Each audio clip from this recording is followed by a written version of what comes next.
Bonjour, je suis le pasteur d'une nouvelle église et je veux toujours vous encourager à mettre l'amour au centre de votre vie. Vous avez été créés par Dieu, par amour, pour qu'il vous aime, pour que vous l'aimiez en retour et que vous aimiez les autres en retour.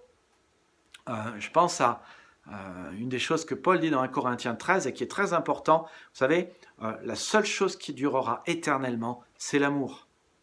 Les prophéties, les langues, la foi, l'espérance, tout ça, ça sera aboli. Ce qui reste, une fois que vous êtes partis, les gens se souviendront de l'amour que vous avez eu pour eux. Et dans le ciel, tout ce qui compte, c'est l'amour. Et ici-bas, nous sommes en fait à l'école. C'est la répétition, c'est la répétition générale de l'orchestre. C'est l'école maternelle avant l'école. C'est l'échauffement avant le match de foot. On est en train d'apprendre l'amour ici-bas. Alors, on a parlé des clés d'un mariage réussi et de relations qui marchent. Nous avons vu qu'il faut de la communication, il faut de la consécration, il faut des concessions, il faut du contact. Et maintenant, j'aimerais vous parler de consécration. Donc, concession, considération, communication, considération, concession, contact. Parlons maintenant de consécration. Donc, tu te souviens, ce que j'ai dit dans mes premières vidéos, aujourd'hui, c'est que l'amour est un choix. L'amour, c'est une habitude.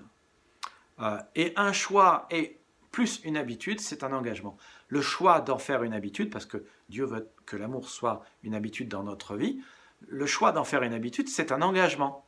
Dieu veut qu'on s'engage dans nos relations, qu'on ait des relations durables, qu'on ait des amitiés durables.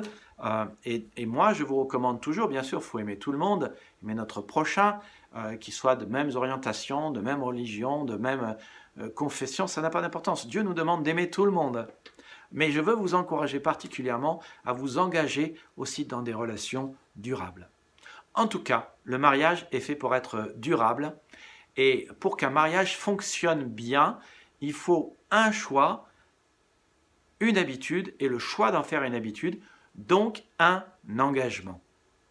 Dieu dit clairement dans sa parole que le mariage est un contrat. Et il le dit dans Malachie 2,14. Vous vous dites pourquoi est-ce que tu n'agrées plus nos offrandes ? Eh bien, parce que l'Éternel a été témoin entre toi et la femme de ta jeunesse que tu as trahie, bien qu'elle soit la femme de ton alliance. Dans une autre version, la français courant, vous vous demandez pourquoi il ne veut plus de votre offrande. Eh bien, vous vous étiez engagé devant le Seigneur envers la femme épousée dans votre jeunesse, c'était votre compagne, et pourtant vous l'avez trahie. Et le texte dit donc, c'est la femme de ton alliance. Vous voyez ? Donc, le mariage est un contrat et c'est donc un engagement et une consécration. Si vous mettez ensemble deux personnes dans des circonstances romantiques, des sentiments peuvent se développer assez facilement, mais ça, avoir des sentiments l'un pour l'autre, ce n'est pas un mariage. Vivre ensemble, dit la Bible, n'est pas un mariage. La différence entre aimer ou vivre ensemble et le mariage, c'est la notion d'engagement et de consécration. C'est comme dans l'Église. La différence entre être là le dimanche ou être membre de cette église, c'est l'engagement et la consécration, et c'est de ne pas être simplement un spectateur ou un consommateur, mais d'être un acteur et un contributeur. Ça, c'est le mariage. Et ce que Dieu attend de nous, c'est de la consécration et de l'engagement dans le mariage. Il faut, et la Bible est très claire, qu'il faut s'engager pour que nos relations réussissent, s'épanouissent et se développent. Et c'est seulement si vous vous engagez, seulement si vous choisissez d'être un contributeur, seulement si vous choisissez d'aimer en action et en vérité, en habitude, chaque jour, que vous irez bien et que vous aurez un mariage qui va bien.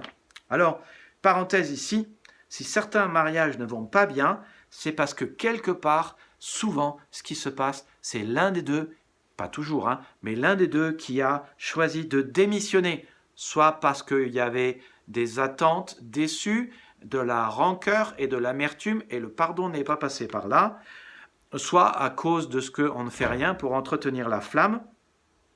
On est juste un consommateur et un acteur. Si vous êtes un consommateur et un acteur, et qu'il n'y en a qu'un qui tire dans le couple, ça peut être un vrai problème, et la majorité du temps, c'est un immense problème.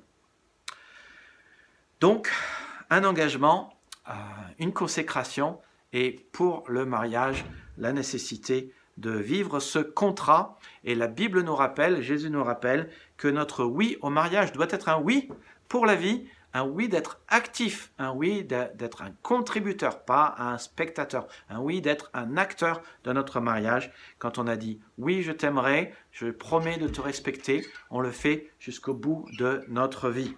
Alors, c'est important de regarder ce que dit la Bible sur le divorce. Que dit la Bible sur le divorce? Eh bien, avant de répondre à cette question, je veux d'abord dire que je ne suis pas là pour juger. Dieu restera toujours un Dieu compatissant. Il le dit dans l'Exode 34,6, « Je suis un Dieu compatissant, patient, bienveillant, d'une immense et fidèle bonté. » Mais il dit aussi qu'il n'aime pas le divorce. Pourquoi? Parce que le divorce brise un engagement. Un engagement doit être tenu. Dieu est le Dieu des vœux. Il veut qu'on respecte nos vœux. Et surtout, le mariage est censé refléter la relation que le Christ a avec l'Église. Et c'est une relation d'un amour éternel. La relation que le Christ a avec l'Église, ça reflète aussi la relation qu'il a avec chacun de nous, si on croit en lui. C'est un amour éternel, inébranlable, inconditionnel, qui est long, haut, large, profond, un amour pour la vie, et un amour qui ne peut pas nous être enlevé.